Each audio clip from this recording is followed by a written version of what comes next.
This is Dr. Afsari Usmani, Assistant Professor of Economics, GDC Agraharam, District Sirsilla. Today I am going to explain about the law of variable proportions. Law of variable proportion is related to the short-run production process. Actually, on the basis of period, the production function is categorized as two. One is short run production function, and the second one is long run production function. Short run production function refers to production in the short run where there are some fixed factors and some variable factors. In the short run, production will increase when more units of variable factors are used with the fixed factors. Law of variable proportions comes under the short run production function. Long run production function refers to production in the long run where all factors become variable. In the long run, production can be increased by increasing units of all the factors simultaneously and in the same proportion. Law of returns to scale comes under long run production function. So here the definition of law of variable proportion is the name returns to variable proportion is given to one input output relationship depicted by the short run production function. This law is also known as the law of non-proportional returns or the law of diminishing marginal return. Most of the earlier economists talked of the law of um, marginal returns, law of diminishing returns in the field of production, famous Malthusian theory of production and celebrated Ricardian theory of rent are based on the law of diminishing returns. So the law of variable proportion is a widely observed law of production which takes place in the short run. The law of variable proportion states that when total output or production of commodity is increased by adding units of a variable input while the quantities of other inputs are held constant, the increase in total production becomes after some point smaller and smaller. మనము ఇక్కడ ఉత్పత్తి ప్రక్రియ, ఉత్పత్తి విశ్లేషణ గురించి మనం మాట్లాడినప్పుడు అసలు ఉత్పత్తి ప్రక్రియ ఏమిటి, ఉత్పత్తి ఫలము అంటే ఏమిటి, ఉత్పత్తి ఫలం అనేది ఉత్పత్తి కారకాలకు మరియు తుది ఉత్పత్తికి మధ్య గల సంబంధాన్ని చెప్పేది ఉత్పత్తి ఫలము. అయితే కాల వ్యవధిని బట్టి ఉత్పత్తిని మనము 2 రకాలుగా విభజిస్తాము. ఒకటి స్వల్పకాలిక ఉత్పత్తి ప్రక్రియ, రెండవది దీర్ఘకాలిక ఉత్పత్తి ప్రక్రియ. స్వల్పకాలంలో ఒకవేళ ఉత్పత్తిని పెంచాలనుకున్నప్పుడు ఉత్పత్తిదారుడు ఏం చేస్తాడు అంటే అన్ని ఉత్పత్తి కారకాలను స్థిరంగా ఉంచేసి కేవలం ఒక ఉత్పత్తి కారకాన్ని మాత్రమే పెంచుతాడు. రికార్డో భాటక సిద్ధాంతము మరియు మాల్థస్ ఉత్పత్తి సిద్ధాంతము కూడా ఈ చరానుపాతాల సూత్రము పైన ఆధారపడి ఉంటుంది. దీన్నే ఈ స్వల్పకాలిక ఉత్పత్తి ప్రక్రియను మనము చరానుపాతాల సూత్రము ద్వారా తెలుసుకుంటున్నాము. అంటే ఈ దీర్ఘకాలంలో మాత్రము టైం ఎక్కువగా ఉంటుంది కాబట్టి ఉత్పత్తిదారుడు అన్ని ఉత్పత్తిని పెంచాలనుకున్నప్పుడు మొత్తం ఉత్పత్తి కారకాలను పెంచడానికి టైం ఉంటుంది, ఆస్కారం ఉంటుంది, అవకాశం ఉంటుంది. ఈ విధంగా వస్తుత్పత్తిని పెంచుకుంటాడు. అయితే మనము దీర్ఘకాలంలో తరహాను అనుసరించే ప్రతిఫలాల గురించి చదువుకుంటాము. తరహాను అనుసరించే ప్రతిఫలాలు 3 రకాలుగా ఉంటాయి. తరహాను అనుసరించే పెరుగుతున్న ప్రతిఫలాలు, తరహానుసరించే స్థిర ప్రతిఫలాలు, తరహానుసరించే క్షీణ ప్రతిఫలాలు అని ఈ విధంగా ఉంటాయి. కానీ ఇప్పుడు ఈరోజు నేను చరానుపాతాల సూత్రము గురించి చెప్తాను. చరానుపాతాల సూత్రము స్వల్పకాలిక ఉత్పత్తి ప్రక్రియ గురించి ఉంది. స్వల్పకాలంలో ఒక ఉత్పత్తి కారకాన్ని నిరంతరంగా పెంచుతూ పోతే, ఉత్పత్తిని పెంచాలనుకున్నప్పుడు కేవలం ఒక ఉత్పత్తి ఇతర కారకాలను స్థిరంగా ఉంచేసి కేవలం ఒక కారకాన్ని మాత్రమే పెంచుకుంటూ పోతే మొత్తం ఉత్పత్తిలో ఏ విధమైన పెరుగుదల సంభవిస్తుంది? మొదటి దశలో పెరుగుతున్న రేటులో పెరుగుతుంది. ఇంకా ఉత్పత్తి కారకాన్ని పెంచుకుంటూ పోతే ఈ మొత్తం ఉత్పత్తి పెరుగుదల తగ్గుతుంది అనేది మనం చూస్తాము.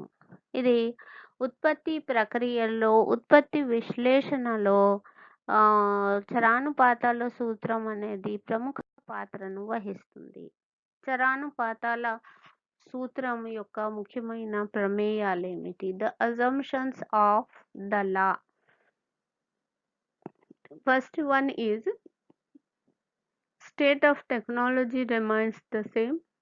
If there is any improvement in technology, the average and marginal output will not decrease but increases.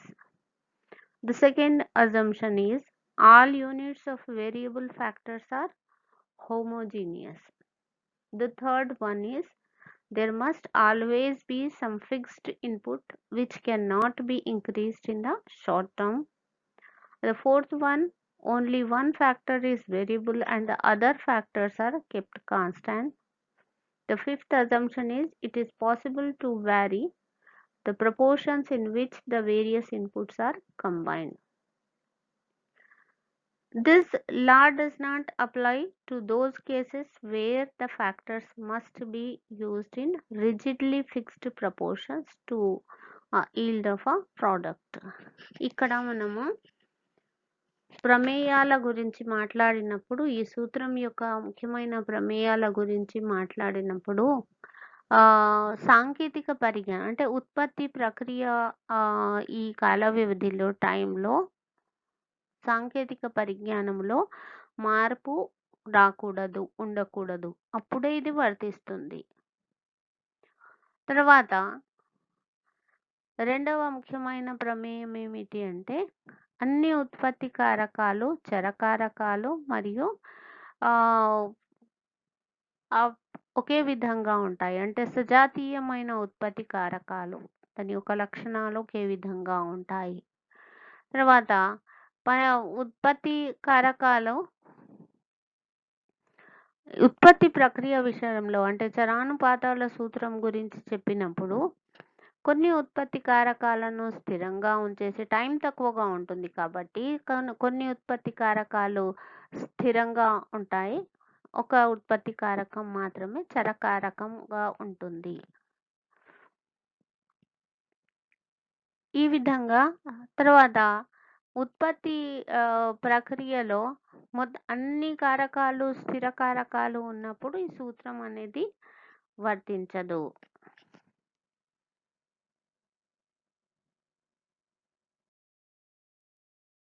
Okay, ఇప్పుడు ఇంతకు ముందే నేను చెప్పాను స్వల్పకాలిక ఉత్పత్తి ప్రక్రియలో ఒకవేళ వస్తూత్పత్తిని పెంచాలనుకున్నప్పుడు ఉదాహరణకి ఒక ఫామ్ ఉంది, అంటే ఒక రైతు ఉత్పత్తిదారుడు ఏం చేస్తున్నాడు, 1 ఎకరము భూమి పైన వరిని ఉత్పత్తి చేస్తున్నాడు. ఉత్పత్తి చేయడానికి శ్రమ, భూమి, మూలధనం, వ్యవస్థాపన ఇవన్నీ కూడా ఉత్పత్తి కారకాలు ఉన్నాయి. దీనిలో స్వల్పకాలంలో ఒకవేళ వరి యొక్క ఉత్పత్తి పెంచాలనుకున్నప్పుడు అతడు ఏం చేస్తున్నాడు అంటే శ్రమ మరియు మూలధనం, వ్యవస్థాపన అన్నీ కూడా స్థిరంగా ఉంచేసి కేవలము శ్రమ యూనిట్లను మాత్రమే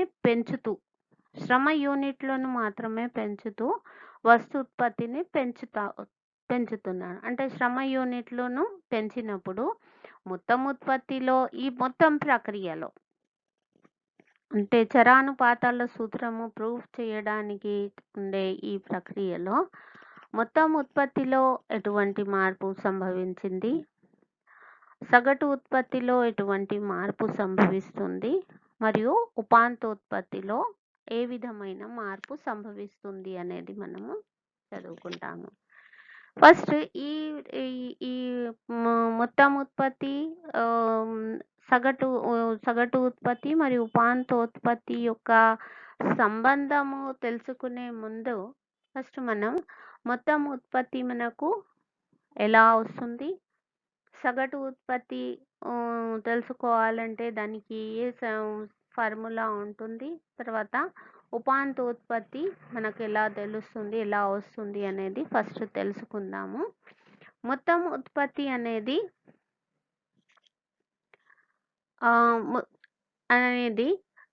వివిధ ఉత్పత్తి కారకాలను ఉపయోగిస్తూ జరిగే మొత్తం ఉత్పత్తిని టోటల్ ప్రొడక్షన్ అని అంటారు. సో దేనితో సంబంధం అంటే ఉత్పత్తి కారకాలకు మరియు మొత్తం ఉత్పత్తికి అనులోమ సంబంధం ఉంటుంది. మొత్తం కారకాలు అంటే ఉత్పత్తి కారకాలు పెరిగితే మొత్తం ఉత్పత్తి పెరుగుతుంది, ఉత్పత్తి కారకాలు తగ్గితే మొత్తం ఉత్పత్తి కూడా తగ్గుతుంది. ఈ విధంగా there is a direct relationship between the factors of production and total production in a production process. తర్వాత సగటు ఉత్పత్తి. సగటు ఉత్పత్తి ఈజ్ ఈక్వల్ టు మొత్తం ఉత్పత్తి డివైడెడ్ బై ఉత్పత్తి కారకము. ఫర్ ఎగ్జాంపుల్ లేబర్ని మనము లేబర్ అనేది శ్రమ అనేది ఇక్కడ చరకారకంగా ఉంది ఒక ఎగ్జాంపుల్లో. So average production of labour is equal to APL is equal to TP divided by L. TP అంటే total production divided by labour. L అంటే labour units. Okay, then marginal product లేదా ఉపాంతోత్పత్తి. ఉపాంతోత్పత్తి అంటే అదనంగా నియమించబడిన ఉత్పత్తి కారకము ద్వారా ఎంత వస్తుంది అనేది మనకు ఎలా తెలుస్తుంది అంటే MPL marginal productivity of labour is equal to delta Q by delta L. Delta queue అంటే ఉత్పత్తిలో మార్పు, డెల్టా అంటే మార్పును సూచిస్తుంది, క్యూ అంటే క్వాంటిటీ పరిమాణము. Delta Q by delta L అంటే ఉత్పత్తి పరిమాణంలో మార్పు బై శ్రమలో మార్పు. ఈ విధంగా ఉపాంతోత్పత్తి, సగటు ఉత్పత్తి మరియు మొత్తం ఉత్పత్తి యొక్క నిర్వచనము మరి మనం ఎలా తెలుసుకోవాలి అనేది తెలుసుకున్నాము. ఇప్పుడు ఈ వాటి యొక్క సంబంధం ఏ విధంగా ఉంది ఈ చరానుపాతాల సూత్రములో.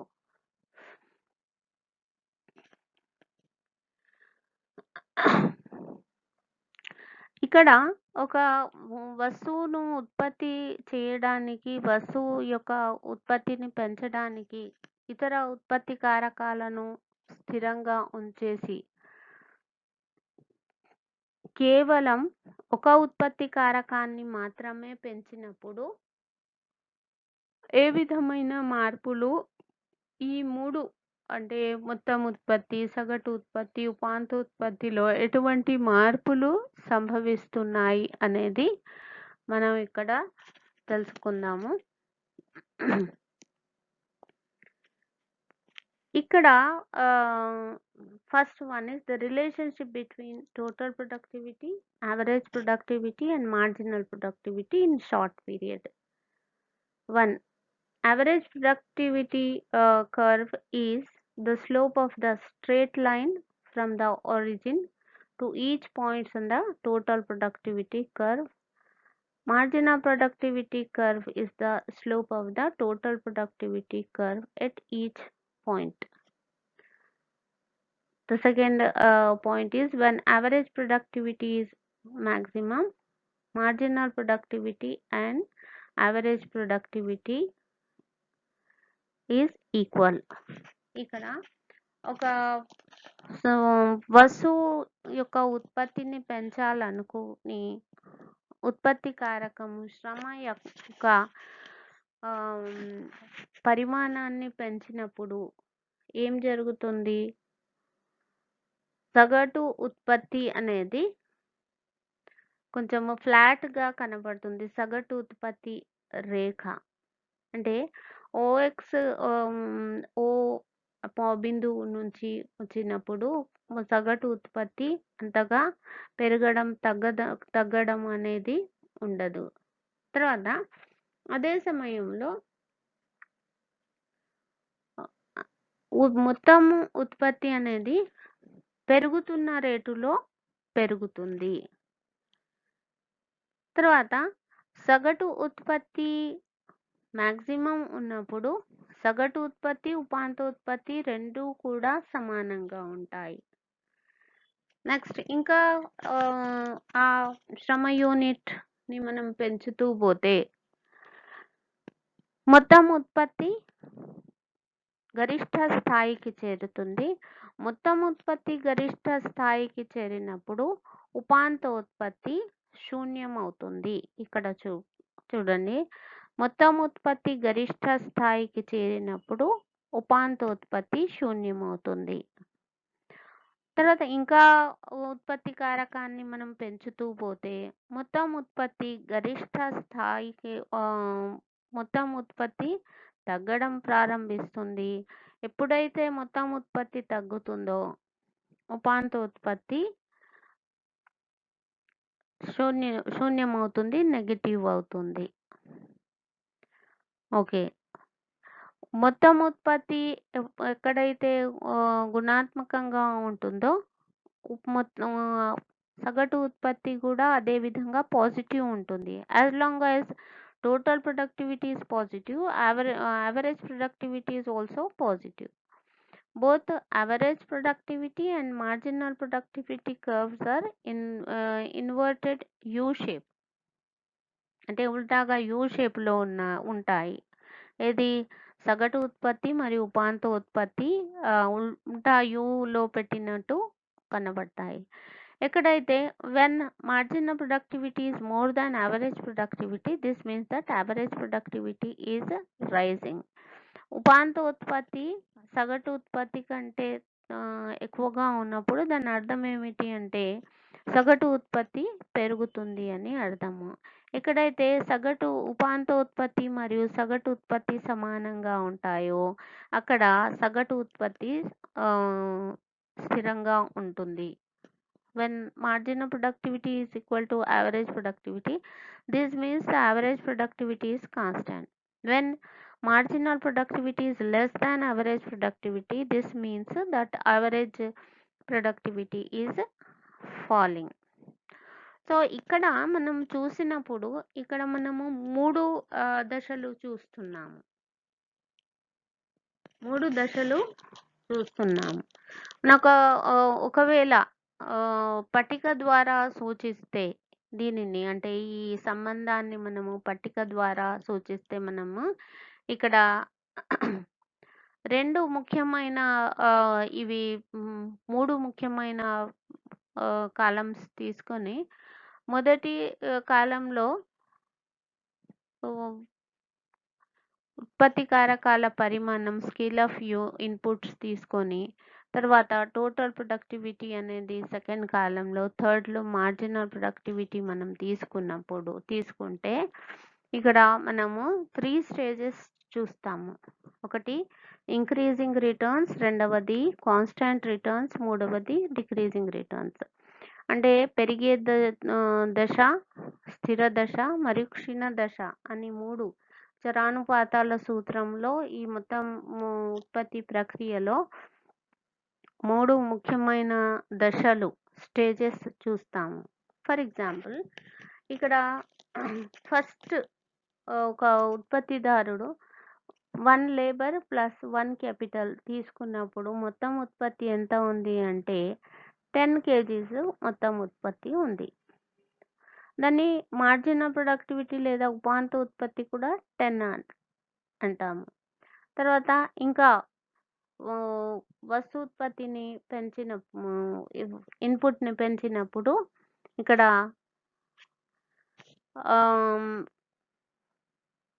టోటల్ ప్రొడక్షన్ ఎంత ఉంది మొత్తం ఉత్పత్తి అంటే ఇంకో యూనిట్ పెంచినప్పుడు టోటల్ ప్రొడక్షన్ 30 యూనిట్స్ ఉంది. Marginal productivity 20 units. 20 units means ఇలా 30 - 10 = 20. ఇంకా ఒక యూనిట్ పెంచినప్పుడు మొత్తం ఉత్పత్తి 60 kgs ఉంది. 60 kgs means marginal productivity 30. This is the increasing returns to scale. ఎందుకంటే మొత్తం ఉత్పత్తి పెరుగుతున్న దశలో పెరుగుతుంది కదా. ఫస్ట్ 10 కేజీలు పెరిగింది ఫస్ట్ ఒక లేబర్తో. తర్వాత ఆ లేబర్ యూనిట్ పెరిగినప్పుడు ఇంకో లేబర్ యూనిట్ని యాడ్ చేసినప్పుడు 10 + 10 20 ఉండాలి. కానీ ఇక్కడ సెకండ్ లేబర్ యూనిట్ వద్ద 30 యూనిట్స్ టోటల్ ప్రొడక్షన్ ఉంది. తర్వాత థర్డ్ లేబర్ యూనిట్ యాడ్ అయినప్పుడు 10 + 10 + 10 30 ఉండాలి. కానీ ఇక్కడ 60 kgs ఉత్పత్తి ఉంది. 60 kgs ఉన్నప్పుడు మార్జినల్ ప్రొడక్టివిటీ 30. అయితే ఇక్కడ 3 యూనిట్స్ పెంచే వరకు ఫస్ట్ నుంచి 3 వరకు ఇది ఫస్ట్ స్టేజ్ వస్తుంది. ఇంకా ఉత్పత్తి కారకం యూనిట్ లేదా లేబర్ యూనిట్ని పెంచినప్పుడు మొత్తం ఉత్పత్తి 100 kgsకి ఇంకా ఒక యూనిట్ని యాడ్ చేసినప్పుడు నియమించినప్పుడు మొత్తం ఉత్పత్తి 140 kgsకి ఇంకా ఒక ఉత్పత్తి కారకం యూనిట్ లేదా శ్రమ యూనిట్ని పెంచినప్పుడు 180 యూనిట్లకు పెరిగింది. అయితే 100 మొత్తం ఉత్పత్తి ఉన్నప్పుడు ఉపాంత ఉత్పత్తి 40. 140కి మొత్తం ఉత్పత్తి పెరిగినప్పుడు కూడా 40 ఉపాంతోత్పత్తి. 180కి మొత్తం ఉత్పత్తి పెరిగినా కూడా అంటే ఇక్కడ పెరిగినా కూడా ఉపాంతోత్పత్తి 40 ఉంది. దీన్ని ఏమంటారు? ఏ దశ అంటారు అంటే స్థిర దశ అంటారు. అంటే 4th యూనిట్ యాడ్ అయినప్పుడు 5th యూనిట్ యాడ్ అయినప్పుడు లేబర్ యూనిట్ యాడ్ అయినప్పుడు 6th యూనిట్ యాడ్ అయినప్పుడు కూడా మొత్తం ఉపాంతోత్పత్తి కేవలం 40 ఉంది. కాబట్టి this is the constant return stage. Okay, again the entrepreneur want to continue to increase the variable factor. So in the seventh laborer produces means total 7 members producing 210 kgs. Okay, again 8th one is added, one more laborer or additional laborer, marginal laborer. So the total production is 230 units, and the 9th one is 9 laborers, total production is 240. So in the third stage, so here the 7th, 8th, 9th laborer producing, 7th laborer is producing 30 kgs, 9th laborer marginal productivity is 20 kgs, 9th laborer marginal productivity is 10 kgs. So here the from the 7th labor units onwards the third stage starts. Third stage means here you see the total productivity is 210, 230, 240, and the marginal productivity is 30, 20 and 10. So this is the stage of decreasing returns. ikkada 7వ శ్రామికుని నుంచి 7గురు కలిపి ఎంత తయారు చేస్తున్నారు అంటే 210 kgలు తయారు చేస్తున్నారు. ఇంకో శ్రామికుడు కూడా యాడ్ అయ్యాడు అంటే 8 మంది కలిసి 230 kgలను తయారు చేస్తున్నారు. తర్వాత 9వ శ్రామికుడు అంటే 9 మంది కలిసి ఎంత తయారు చేస్తున్నారు, ఉత్పత్తి చేస్తున్నారు అంటే 240 kgలు మొత్తం ఉత్పత్తి ఉంది. అయితే ఉపాంత ఉత్పత్తి మనం చూసినప్పుడు ఏడవ శ్రామికుడు శ్రామికుని యొక్క ఉపాంతోత్పత్తి 30 కేజీలు. ఎనిమిదవ శ్రామికుని యొక్క ఉపాంతోత్పత్తి 20 కేజీలు. తొమ్మిదవ శ్రామికుని యొక్క ఉపాంతోత్పత్తి 10 కేజీలు. ఈ విధంగా ఇది క్షీణ దశ అని చెప్పొచ్చు. 3 ముఖ్యమైన దశలు ఉంటాయి చరానుపాతాల సూత్రం. అంటే చరానుపాతాల సూత్రము అంటే స్వల్పకాలంలో ఉత్పత్తిని పెంచాలనుకున్నప్పుడు 3 ఉత్పత్తి కారకాలను స్థిరంగా ఉంచేసి కేవలం ఒక ఉత్పత్తి కారకాన్ని పెంచుతూ పోయినప్పుడు మొదటి దశలో మొత్తం ఉత్పత్తి పెరుగుతున్న రేటులో పెరుగుతుంది. సగటు ఉత్పత్తి మరియు ఉపాంత ఉత్పత్తి కూడా కొంతవరకు పెరుగుతాయి. ఇంకా ఉత్పత్తి కారకాన్ని పెంచుతూ పోతే మొత్తం ఉత్పత్తి పెరుగుతూ గరిష్ట స్థాయికి చేరుతుంది. మొత్తం ఉత్పత్తి గరిష్ట స్థాయికి చేరినప్పుడు ఉపాంతోత్పత్తి 0 అవుతుంది, శూన్యమవుతుంది. సగటు ఉత్పత్తి తగ్గుతుంది. ఇంకా వస్తు ఉత్పత్తిని అంటే ఉత్పత్తి కారకం యొక్క నియామకం కొనసాగిస్తూ పోతే మొత్తం ఉత్పత్తి తగ్గుతుంది. అదే సమయంలో సగటు ఉత్పత్తి కూడా తగ్గుతుంది. ఉపాంతోత్పత్తి రుణాత్మకమవుతుంది. ఈ విధంగా 3 ముఖ్యమైన దశలు మనకు కనపడతాయి. అయితే ఇక్కడ ఈ చరానుపాతాల సూత్రములో మనము చూస్తున్నాము మొదటి దశ సంభవించడానికి అంటే పెరుగుతున్న దశ అంతే కదా. కేవలం ఒక కారకాన్ని మాత్రమే పెంచినప్పుడు మొదటి దశలో మరి ఉత్పత్తి పెరుగుతున్న రేటులో ఎందుకు పెరుగుతుంది? Total productivity is increasing at a increasing rate. What are the causes of this situation in the first stage? The first important cause is indivisibility of the factors. The second one is division of labor and specialization of labor. The third one is dimensional economies. So the first one is indivisibility of the factors, అవిభాజ్యత, ఉత్పత్తి కారకాల అవిభాజ్యత అనేది ముఖ్యమైనది ఆ కారణం. తర్వాత శ్రమ విభజన మరియు నైపుణ్యత గల శ్రామికులు. శ్రమ విభజన ఉన్న చోట చాలా ఆర్థిక స్తోమత అంటే ఉత్పత్తి యొక్క స్తోమత ఉత్పాదకత పెరుగుతుంది. Efficiency of variable factor will increases. తర్వాత dimensional economies, another important cause of increasing returns to scale lies in dimensional relations, which have been emphasized by Professor Baumol. A wooden box of 3 foot cube contains 9 times greater wood than the wooden box of 1 foot cube. అంటే ఈ పెరుగుతున్న రేటులో పెరగడము అంటే దానికి శ్రమ విభజన మరియు సాంకేతిక పరిజ్ఞానము, నైపుణ్యతలు కలిసి వచ్చినప్పుడు మొదటి దశలో శ్రామికులు పని చేయడానికి సిద్ధంగా ఉంటారు, చాలా యాక్టివ్గా ఉంటారు. వాళ్ళు మొదటి దశలో ఉత్పత్తి పెరుగుతున్న రేటులో పెరుగుతుంది. తర్వాత క్షీణ దశ సంభవించడానికి కారణాలు ఏమిటి? దీనిలో ఒకటి the causes of decreasing returns to scales are: one is entrepreneurs is a fixed factor, management problems, second one is, third one is exhaustibility of natural resources.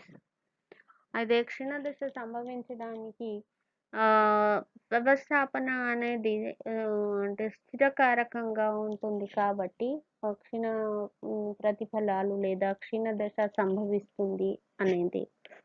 అంటే నైపుణ్యతలు, వ్యవస్థాపన నైపుణ్యతలు కూడా 100% ఉపయోగించబడవు. నిర్వహణ సమస్యలు కూడా చాలా ఉంటాయి.